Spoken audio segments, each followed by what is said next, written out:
Alright, so here's the throwback for you. 4 years ago, I made a video on building a cheapo solar panel yourself out of manufacturer reject solar cells, and I showed you how to do that for about 20 bucks. Well, for the last 4 years, this solar panel has been sitting in my garage unfinished until just now. I finally got up the initiative and tried again to find something to coat the back of this solar panel to protect it from the elements. Because 4 years ago, I couldn't find squat that wasn't, twice the price of the solar panel to get. So I did manage to find 1 quart of polyurethane that was probably older than I was, sitting in my dad's garage. And I did some math, and exactly 1 quart will coat the back of this solar panel exactly enough to protect it. It's got about 3/32 of an inch of coating across the whole back of the solar panel. I would have liked for that to have been about twice that thick, but I wasn't going to drop $40 on polyurethane for a $20 solar panel. So as you can see now, there's a coating of polyurethane the whole way around the panel. So this should be waterproof, except for the fact that I still got to finish the wood. I've got to paint or seal that or something in order to keep water from soaking into the wood and doing all sorts of squirrely things. But that's treated lumber, so it's not going to rot. It's just going to get weird. In addition to finishing the solar panel, I've also built a stand for the thing out of PVC. It's not the most rigid thing, but it does hold it upright, and I can position it in both axes. I can rotate it like this, and I can rotate the solar panel like this, and I can tighten these bolts right here to lock it in place. And all these are just a piece of flat iron that I've drilled 3 holes through and then bent into a 90-degree angle. And this is just 3 PVC T-joints and about a 10-foot piece of 1 1/4 inch conduit that I found. So this pretty much cost me nothing, except I had to go spend about $5 to buy joints. But I didn't have any lying around. I wasn't gonna fiddle with doing anything else. But you could theoretically make all of this out of rebar if you really wanted to, except for that part right there. But you could figure something out. You're smart. Lastly, I've also created a battery cell for this thing. And what this is an old deep cell marine battery that a friend gave me when he moved about 2 years ago, that I've just been hanging on to for exactly this purpose, and a $12 solar controller that I bought off of Amazon because I wasn't going to try and learn how to build one, because I'm not an electrician or an electrical engineer and I don't understand anything that I'm doing.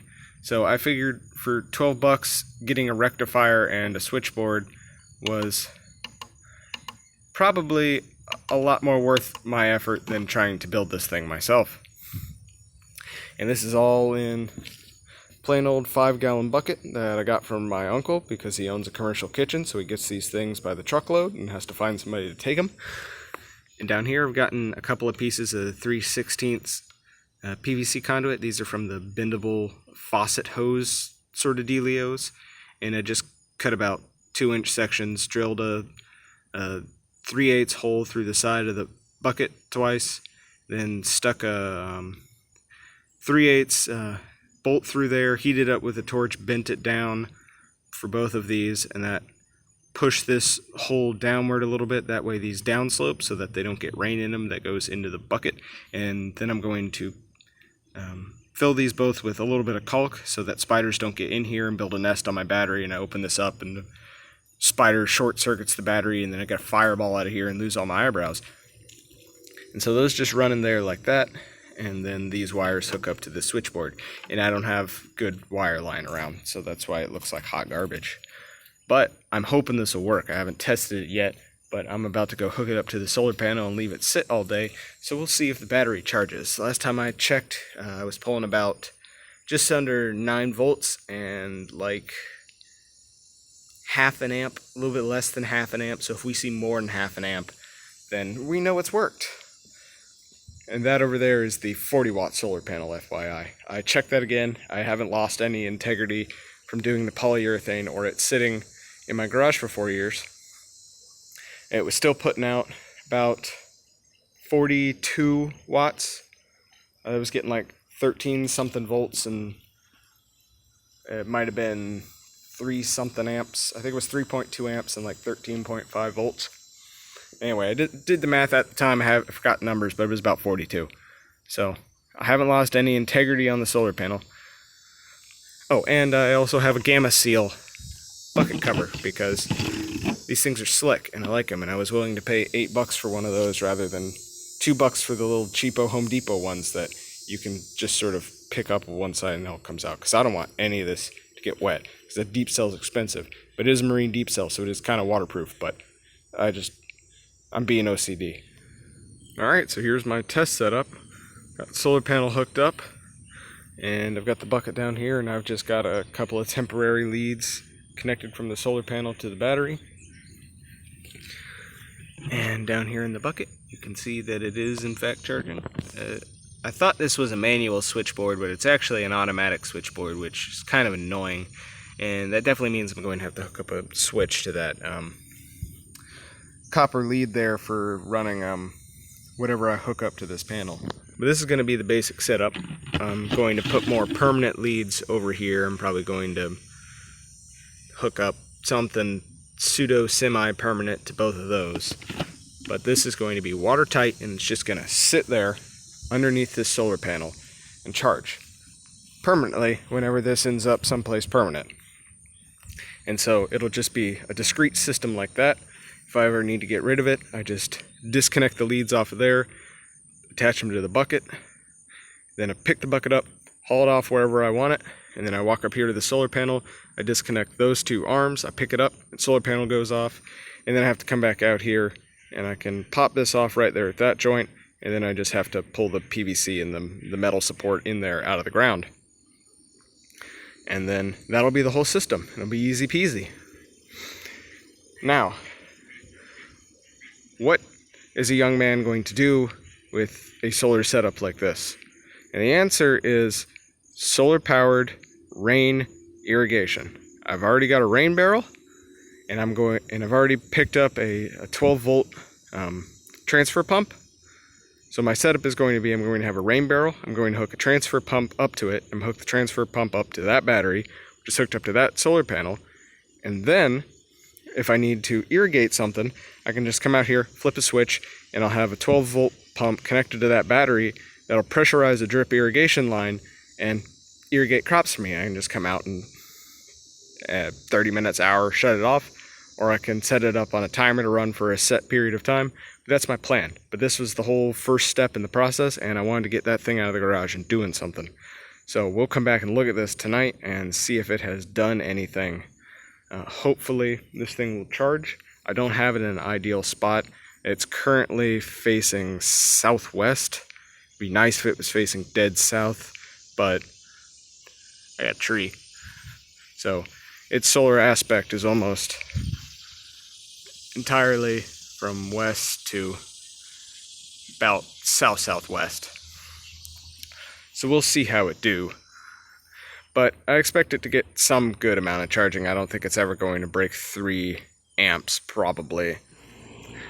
Somewhere right about here, this general vicinity, is where the solar panel setup is going to eventually live. And that's so I can have that hooked up to that rain barrel over there to irrigate any sort of garden I put right over there in that open area. And I'm sorry about the AC, but I ain't shutting it off. And down here, as you can see, thing's full of water. Been full of water since the first week I put it in there. So that's a pretty handy setup there. Got a pretty good deal on that. Was not cheap though. Another good thing about having this rain barrel in this corner is I can route the AC drip line into the barrel if I ever need to. And also the reason why I'm using this barrel instead of using water from the tap is because that's the tidal system right there. And right there is the pump house. So we are off of an artesian well, and our well water is pretty well and thoroughly sodic. You know, it's about as hard as it comes, and it is absolutely chock full of salt.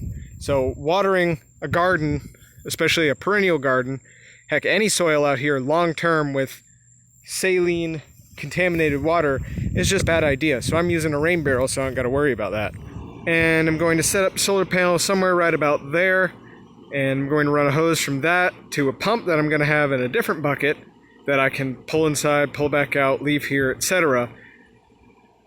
And that's going to have a drain on the bottom, but the pump's going to be in it. It's going to be elevated because the pump can't get wet on the outside. So I can't leave it out in the rain, but I can't just put it in a bucket, because then if it leaks and the bucket fills up, then the pump shorts out. So I'm going to have the pump in its own little covered bucket over there. I'm going to have the solar panel somewhere right about here probably, so I have the aspect. And then that's going to have the battery underneath it. That's going to charge. And then whenever I need to, I'll come out here, flip a switch, and it'll pump from the rain barrel out there into the garden. And since that's under pressure, I won't have to worry about the fact that the pump is running off of only about 2/3 of the amps it needs. I don't think it's, well, it'll probably get sufficient amps from the battery, but it won't get sufficient amps just running straight off the solar panel. I'm sure it'll be fine, and you'll be seeing the results from the battery right about now, so we'll see how well that thing did over a day. Alrighty, let's see how well this thing did. We were at about 1/2 amp last time I checked it. Let's get the old voltmeter in. If I can finagle it into place. And see how many amps we're pulling. 3.5 amps. And steadily rising. This battery's weird like that. As soon as you put a load on it, the current starts increasing. Probably 4.25 is what it's probably going to level out. Maybe 4.5. That's pretty good. I was sitting at 1/2 before, and that was just one somewhat cloudy afternoon. So let's check to see what volts we're getting. Here we go. We're pulling 9.25 volts. Let's see what the display is saying. The display is saying we're putting 9 volts into the battery from the solar panel. And we don't have a load on it, so it won't tell us that. Cool beans. Not exactly sure how to test this, so I'm just going to jam these electrodes into these plugs and see what I get. Pulling no amps, so that's a good sign. And we're only pulling a quarter of 10% of a volt. So good. Looks like it worked. Now time to make a pump.